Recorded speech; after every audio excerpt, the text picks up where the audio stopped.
We've had a series of texts that are parables that are often get misused as some sort of literal thing. So if anyone here thinks that goats are going to be herded and thrown into the pits of hell, I think it's more a state of mind that the text is talking about. There are opportunities for us to taste heaven here and now.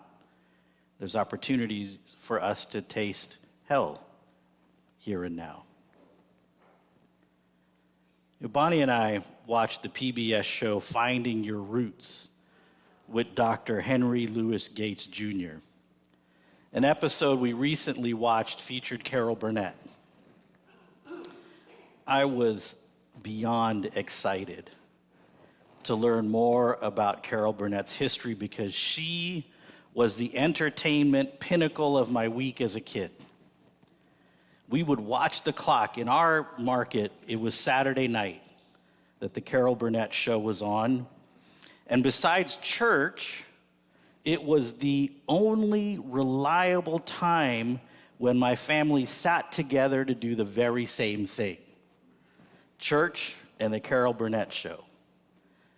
And although we were still finding our way as an Indian immigrant family, the brilliance in that show and the skill of her cast, the sketches crossed all barriers. Even though we didn't quite understand all the specifics, it was a joy to watch. One of the most famous scenes is where they're spoofing Gone with the Wind, a movie that we had not seen at that point, where Carol comes down with the big curtain rod. And then I learned later that nobody on the cast knew that was going to happen. It was just her and the costuming, because one of the things they did with each other was tried to make them laugh when it was live. And so they would do these goofy things. And when you see it, you can tell it's unexpected. And Carol's feeling like, I got him. I got him. And my parents loved Tim Conway and the physical comedy. Just thinking about him, it's hard to not laugh. I mean, we would laugh so hard we could barely breathe. Our cheeks would cramp from laughing and smiling with such sustained joy. And no matter the stress of the week that my parents endured, who worked really hard to make ends meet, no matter the foolishness my younger brother and I were up to, those moments of being together as a family in laughter, watching the Carol Burnett show, are some of my favorite childhood memories. Now, in the episode of Finding Your Roots, Carol tells a story of how she got her break. Carol doesn't come from a well-connected Hollywood family. She doesn't come from wealth.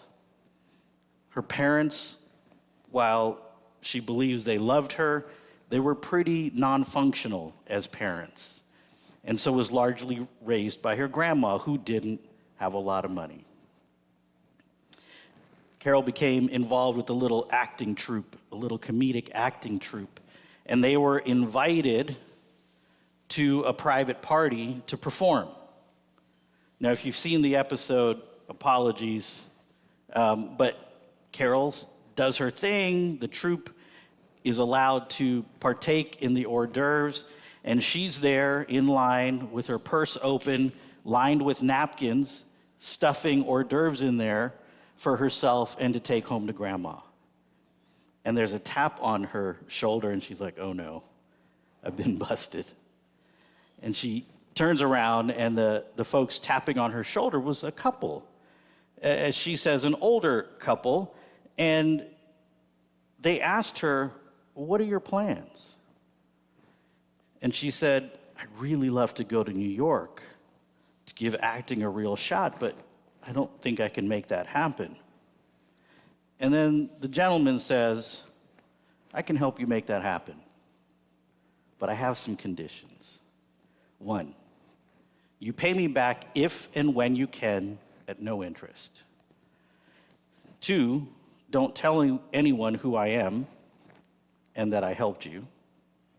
3, help others whenever you can. handed her a business card and said, "Come to my office Monday and I'll get you the funds." This gesture of support from that couple had no expectation of reaping a return on an investment. You know, they knew, like we all know, that breaking into show business with any material success, no matter how talented a person is, requires a string of good luck and some breaks. Even the people that are really well connected but not so talented, they might get a shot, but then, we don't remember them 10 years later. And then Carol took it from there. And even if Carol had not been successful in terms that we can all see and appreciate, a name that we all recognize, I believe that couple would have still felt they did the right thing. And probably have done that very right thing numerous times with people whose names we will never know, because recognition or return on investment is not the point when it comes to affirming and supporting people.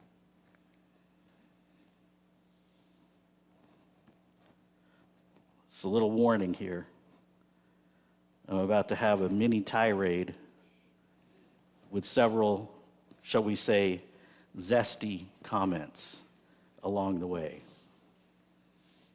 Recognition or return on investment is not the point when it comes to affirmation and support of people. But in our world of corporate welfare and safety nets for the wealthy, sure, go ahead, lose lots of money if you're wealthy. And even though $250,000 of federally insured money is more than enough to keep a decent life going, of course, you deserve to stay in the 1%. So we won't bail you out, but we will pay you back the money at an institution that was created to take on risk. But then again, financial risks in this country are only for the poor, the working, and the middle classes. As Dr. King said, the problem is that we all too often have socialism for the rich and rugged free enterprise capitalism for the poor. In this cultural milieu, our text today might read something like this: I was hungry and you fed me, and you Instagrammed your virtue to your tens of thousands of followers so they would be encouraged to buy the things you were selling. I was thirsty and you gave me a drink, and you secured a distribution deal for your fresh new crafty beverage that tastes like all the others, but it has a trendy label and a container that might maybe be biodegradable. I was homeless and you gave me a room because I was willing to campaign with you during the next election cycle and earn you credibility with the housing activists and the homeless. I was shivering and you gave me clothes because the nonprofit industrial complex must have photo ops to survive and thrive and keep people in need and treat people like they just can't help themselves. I was sick and you stopped to visit because your PR person said you needed to get past the last scandal. I was in prison and you came to me, maybe because you wanted to see what it was like, just in case you ended up here too.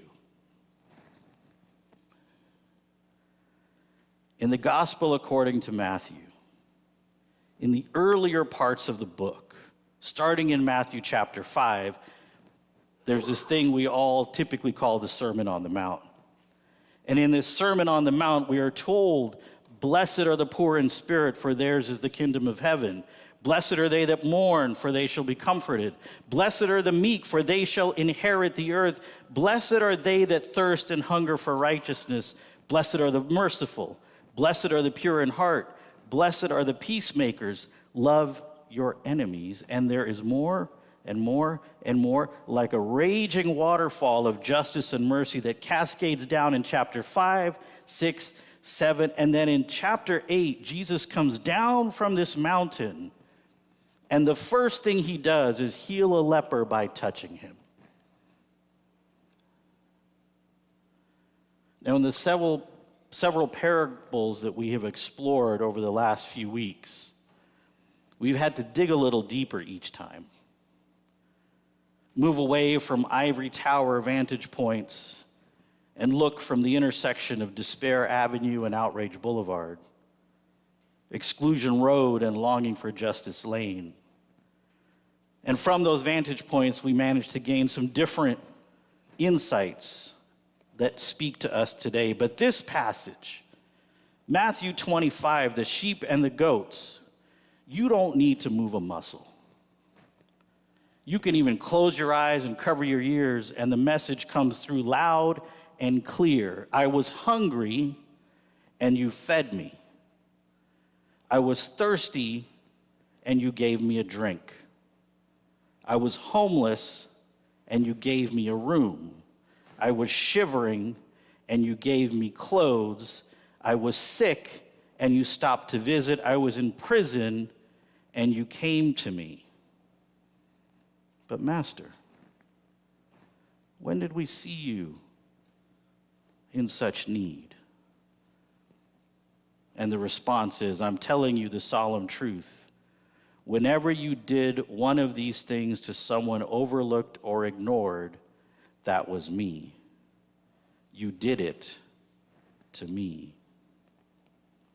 There are times we are the doer, and there are times when we are the receiver. Both instances require us to be present, to accept an opportunity or to accept help. And I know in my bones that in those moments, Christ is right there with us, helping us resist the commodification and commercialization of doing the right thing. Because recognition or return on investment is not the point. We are yet in another season of seismic shifts in our society, here locally and across the nation and across the globe. There will be those that tell you to broadcast, to get a lot of publicity, but real change happens in those personal connections, those conversations where you challenge preconceived notions, conversations where you get challenged on your preconceived notions. Grandstanding and grand spectacles will not change the direction of our human experience. Personal connection without agenda will. May God be with us as we continue to work for justice, mercy, and compassion. Amen.